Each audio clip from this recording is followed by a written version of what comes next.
And I guess my last question is, help me understand. So wild stocks and hatchery stocks swim together, right? They don't swim separately in different schools, right?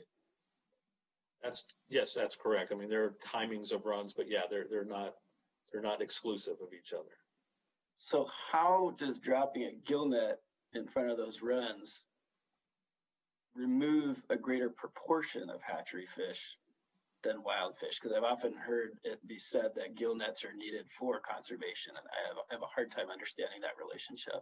If the goal is to have more wild fish spawning and take hatchery fish off the bed, which I think is probably a good idea.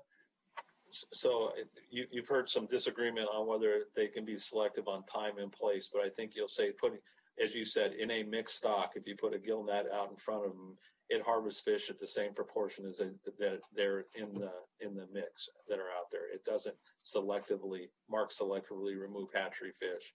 It removes them at the same proportion as what's in the run.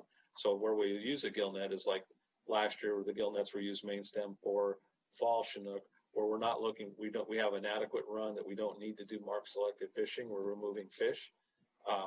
We have a non-mark select recreational fishery up there as well. And so that's the time you'd use it. Where it could be selective is whether or not with a large mesh you can avoid steelhead and some of the bycatch that Jonathan was talking about. But boy, I hope I've never implied to anybody that we think that in a mixed stock putting a net in front of them only removes selectively the hatchery fish. That's not the case. All right. Well, I have a hard time understanding.